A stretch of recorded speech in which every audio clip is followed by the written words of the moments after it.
When you don't heal the parts of you that are wounded, you don't just repeat the same relationship, you repeat the same emotion. Different faces, different names, but it's the same heartbreak. And Summer Walker's love life is a perfect example of that cycle. If you look at her dating history, there was London on the Track, Lil Meech, the older white gentleman who she called her sugar daddy, and then the latest is Rich the Kid.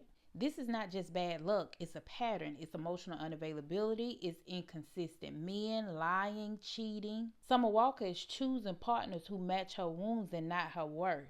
With London on the Track, she got pregnant, she was lonely and dealing with public betrayal. With Lil Meech, we heard all the cheating rumors, he denied it, the video came out, and now she's embarrassed. With the older gentleman, she basically insinuated that this was her sugar daddy. And then with Rich the Kid, we're hearing two different narratives. There's the private version where she's fine with being the side chick, and then the public version where she's trying to downplay everything.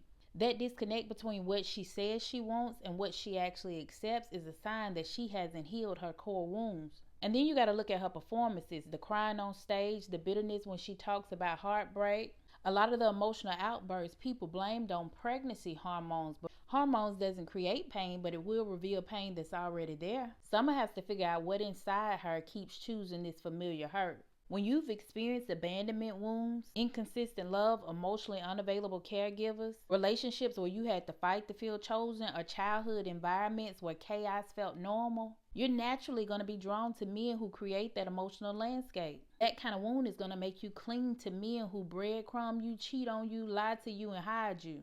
Then here you are left trying to convince yourself that you're in control of the situation. That's why in the leaked audio she was okay with being the side, but publicly she tried to minimize the situation and pretend like she didn't care. This is why she keeps choosing the same emotional dynamic in different bodies. Summer doesn't need another relationship. She needs emotional stability. She has to take accountability for these patterns. She needs boundaries that actually mean something, and she has to heal her inner child. This means she's going to have to take time alone and actually get into therapy that focuses on the attachment trauma.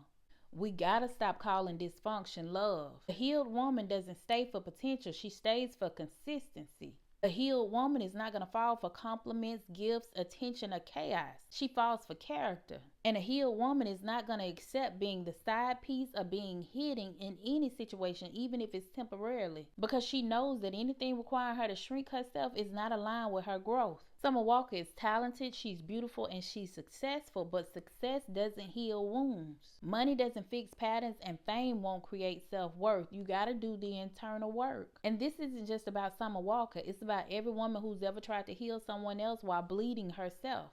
It's for every woman who's tried to love someone who wasn't loving them back, and for the women who've downplayed the truth because the truth hurt too bad.